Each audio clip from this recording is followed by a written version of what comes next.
L'idée de nos travaux, c'est d'utiliser la lumière comme outil pour la synthèse organique afin de changer la façon dont on fait la chimie. On évolue dans un monde où l'écologie est primordiale. Donc c'est étoffer la boîte à outils du chimiste en l'amenant vers une transition donc, plutôt verte pour obtenir des procédés éco-compatibles. Le problème de la photochimie, c'est que mettre de la lumière sur un échantillon, sur un petit tube de 10 ml, c'est facile. Réussir à mettre de la lumière sur un gros batch de plusieurs dizaines de milliers de litres, ça va être beaucoup plus compliqué. Et donc il y a des méthodologies qui sont aussi développées pour ça. Alors, en toute modestie, c'est s'inspirer un petit peu de la nature. Donc, comme font les plantes, utiliser la lumière dans la photosynthèse, et bien nous, c'est utiliser la lumière pour convertir des molécules en d'autres molécules ou assembler des molécules entre elles. Donc, l'idée, c'est d'utiliser le photon, qui est abondant, et on travaille dans des petits capillaires, donc de l'ordre du millimètre de diamètre. On fait passer la solution et on arrive à irradier toute la solution avec des lampes de faible énergie. Et ça permet donc, en flux continu, d'avoir un procédé qui va permettre de produire en grande quantité et donc d'industrialiser. L'avantage de ces techniques, c'est qu'on peut bénéficier donc des avancées technologiques, notamment les LED. Et le gros avantage de la LED, c'est d'être monochromatique. Et on peut vraiment focaliser en fait donc notre chimie sur une couleur précise. Et ça, c'est ce qui a vraiment révolutionné le domaine. Alors, le quotidien, il est divisé en deux parties. Une partie bureautique qui va vraiment se centrer sur le fait d'étudier la littérature, voir ce qui se fait, faire des recherches bibliographiques pour ensuite orienter nos recherches, éviter de reproduire ce qui est déjà fait.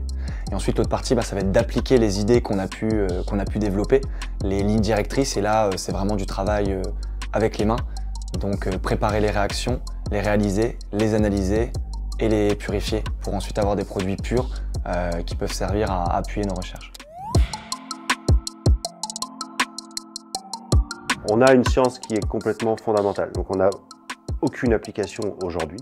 L'idée, c'est vraiment de développer les outils, mais on espère pouvoir être utile, notamment à l'industrie. On parle de verdissement de l'industrie et on espère que nos outils vont permettre d'aider les entreprises à aller vers des processus moins coûteux en énergie et accompagner les entreprises en fait, dans ce challenge. Pour le moment, la lumière elle est peu utilisée, mais nous, notre but, c'est vraiment de faire des méthodologies qui soient d'une simplicité maximum pour que les entreprises puissent éventuellement les utiliser, les prendre pour elles. Principalement, ça va être du médicament, ce genre de choses, mais aussi des plastiques, des polymères, etc.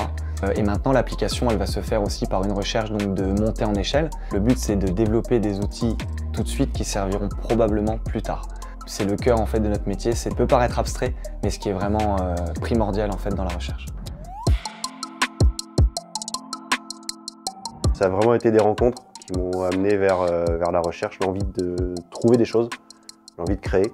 Puisque l'avantage de la chimie, c'est que c'est une des seules sciences en fait, où on crée des objets. On construit, on casse à volonté.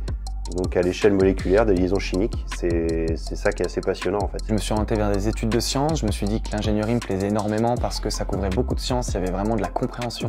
Et en fait, dans ce cheminement de compréhension, petit à petit, je voulais comprendre plus toujours. Et je me suis dit que la thèse, c'était le moment parfait pour se spécialiser dans quelque chose vraiment de fondamental. Et en plus de ça, je voyais un peu ce qu'on pouvait apprendre d'un point de vue personnel. La thèse, d'un point de vue découverte de soi, on sous-estime énormément ce qu'elle peut apporter.